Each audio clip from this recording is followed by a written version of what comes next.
नाज़रीन, ऐसा लगता है कि अक्ल और दानिश से भरपूर जनाब कासिम अली शाह को चूल्हे मार मार कर हासिल की गई शोहरत कम लगी है तो इंसाफीन के हाथों शोहरत वसूल करने आ गया, लेकिन ये भूल गया कि इंसाफीन ऐसा मशहूर करते हैं कि मुतासरा गुमनामी की दुआएं मांगने लगता है। अगर आपको नहीं यकीन तो हाजी साहब से पूछ लो, जो गली की नुक्कड़ पर खड़ा होकर आते जाते लोगों को ऐसी नजरों से देखता है कि शायद कोई इसे पहचान जाए, मगर इसने खान साहब के साथ पंगा लिया था और अब भुगत रहा है। अगर हम किसी को कहते हैं कि खान साहब इससे बचकर, तो इसके पीछे एक स्टोरी होती है। खान साहब हमारे मासूम और सादा आदमी हैं और मासूम और सादा आदमी की यही निशानी होती है कि वो हर किसी पर यकीन कर लेता है, हर किसी को अपना जैसा ही मुखलिस और सादा समझता है। कासिम अली शाह साहब एक बहुत बड़े दानिश्वर हैं। बहुत बड़े से मुराद मंसूर अली खान, सलीम साफी, मोहम्मद मालिक, नजम सेठी और शाहिद मुतीउल्लाह जान से भी बड़े दानिश्वर वाक़या हुए हैं, जिन्हें अचानक सियासत में आने का शौक हुआ और इब्तिदा से ही इमरान खान पर चढ़ाई कर डाली। इसे शायद सिंगर जवाद अहमद का हशर मालूम नहीं है, जो एक मकबूल सिंगर हुआ करता था, मगर अब कोई इसे कॉन्सर्ट्स में बुलाना तो दूर, अपने करीब भी कोई फटकने नहीं देता। कासिम अली शाह साहब जो कि बहुत बड़े दानिश्वर हैं, इतने बड़े कि दुनिया के सारे दानिश्वर इनसे मुतासिर हैं। जब खान साहब के इंटरव्यू लेने पहुंचे तो खान साहब ने इसे ही लेक्चर दे डाला, क्योंकि मौसूफ तकरीबन वही मुद्दा बयान फरमा रहे थे जो कि एक हाजी साहब इमरान खान को सिखाते सिखाते खुद गुमनामी खाई में जा गिरे। कासिम अली शाह साहब जो कि एक बहुत बड़े दानिश्वर हैं, उन्होंने खान साहब से MPA की सीट का टिकट तक मांग लिया।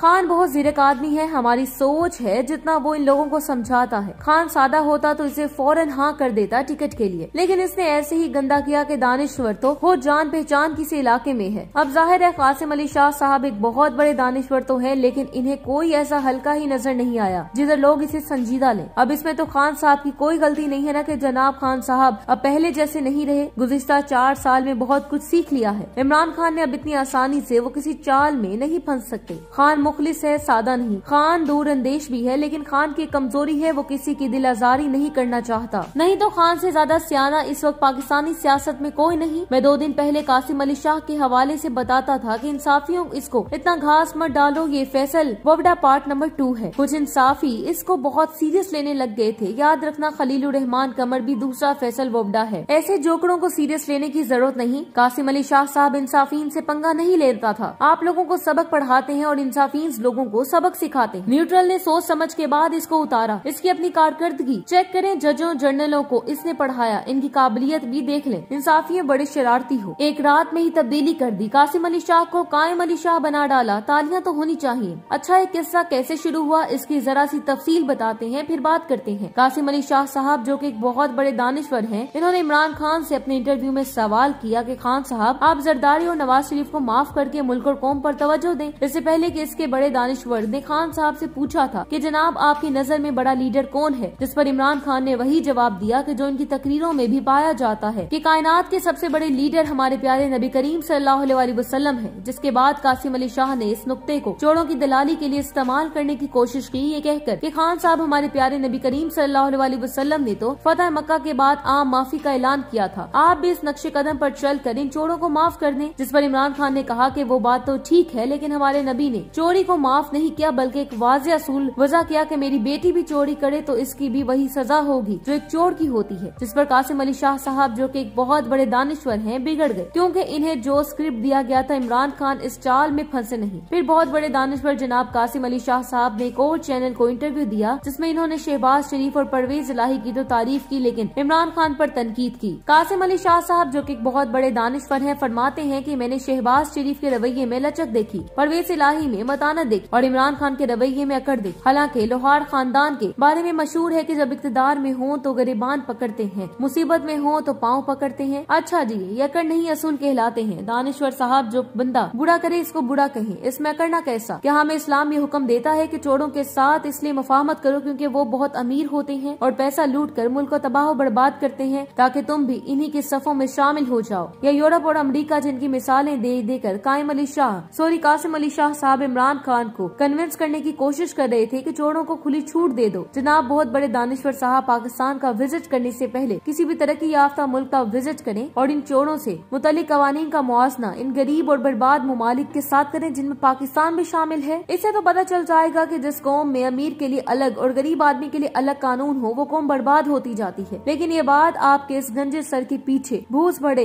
दिमाग में नहीं समाएगी, और इसकी भी वजह हम अच्छी तरह जानते हैं। बुक शॉप पे जाएं तो 5-10 रुपए की छोटी छोटी किताबें पड़ी होती हैं, जिनमें अमरीकी मुसन्निफ और लेक्चरर डेल कार्नेगी के लेक्चर्स के उर्दू तराजम होते हैं। इनको पढ़ें और फिर एक मशहूर मोटिवेशनल स्पीकर को सुने तो लगता है कि इस शख्स से काफी मुतासिर है। इसके बाद इसने भी वही बयान सुना डाला जो अमूमन हमारे यहाँ भाड़े के दानिश्वर सुनाते हैं कि मैं हॉकी का बहुत बड़ा खिलाड़ी था, मेरी एक टांग नकली है। यानी कि हमारी अफवाज और अवाम की शहादतों पर एक शेर हासिल गुफ्तगू की और फरमाया कि इन शहादतों के इवज हमें मुल्क को बर्बाद करने वालों को दोबारा NRO देकर मुल्क पर मुसल्लत करना चाहिए, ताकि मजीद लोग खुदा न ख्वास्ता शहीद हों। इस बहुत बड़े दानिश्वर और नाम निहाज स्पीकर से कोई पूछे कि तेरे बाप की हुकूमत में कितने ड्रोन हमले, खुदकश हमले हुए। खान ने तो हमला बहमला फौज की मजबूती की बात की, मुनाफिक इंसान शोहदा की बात की। लगता ये भी हाजी साहब ने लॉन्च किया है। अपने हाथों से अपनी लुटिया ऐसे डुबोई जाती है। मुझे यकीन है कि ये भी मोहरा है किसी का। लॉन्च करने वालों ने इसके लिए इसलिए लॉन्च किया है कि इसकी कॉलेज यूनिवर्सिटी में बहुत फैन फॉलोइंग मानी जाती है और यंग जनरेशन को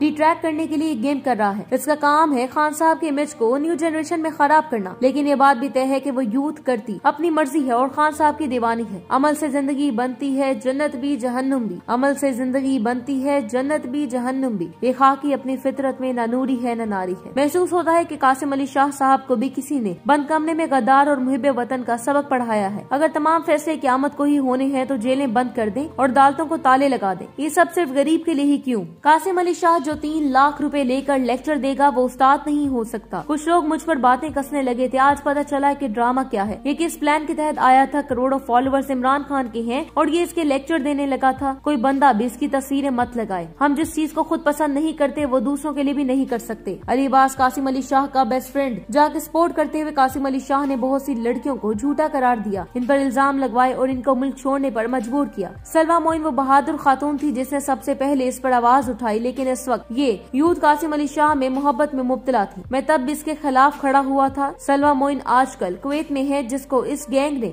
मुल्क छोड़ने पर मजबूर कर दिया। ऐसे किरदार अंधों में काना राजा बनने की कोशिश करते रहते हैं। इनका मेयार वही होता है जो किसी कोर्ट कचहरी के बाहर खड़े हद से ज्यादा अक्लमंद लोगों का होता है, जो आपका हमदर्द बन के बतौर एक सिविलियन बात करता है। आपका मसला सुनते हैं और फिर आपके मसले को काफी खौफनाक करके बयान करते हैं, और जब इसे यकीन हो जाए कि बंदा मेरी चाल में फंस चुका है तो आपको इसका हल ये बताते हैं कि जनाब, आपके इस मसले को हल करने के लिए मेरा एक जानने वाला वकील है जो मिनटों में आपका मसला हल कर देगा। और मजबूर और डरे हुए साइल को किसी वकील के थरे पर ले जाकर बेच देते हैं और आंख मारकर इशारों में सौदा कर देते हैं। मुझे भी ये वही वाला केस लगता है। चंद रोज कबल ये खबरें चलने लगी कि कासिम अली शाह ने अमली सियासत में आने का फैसला करते हुए पाकिस्तान तहरीक इंसाफ चेयरमैन इमरान खान से टिकट की दरख्वास्त कर दी है।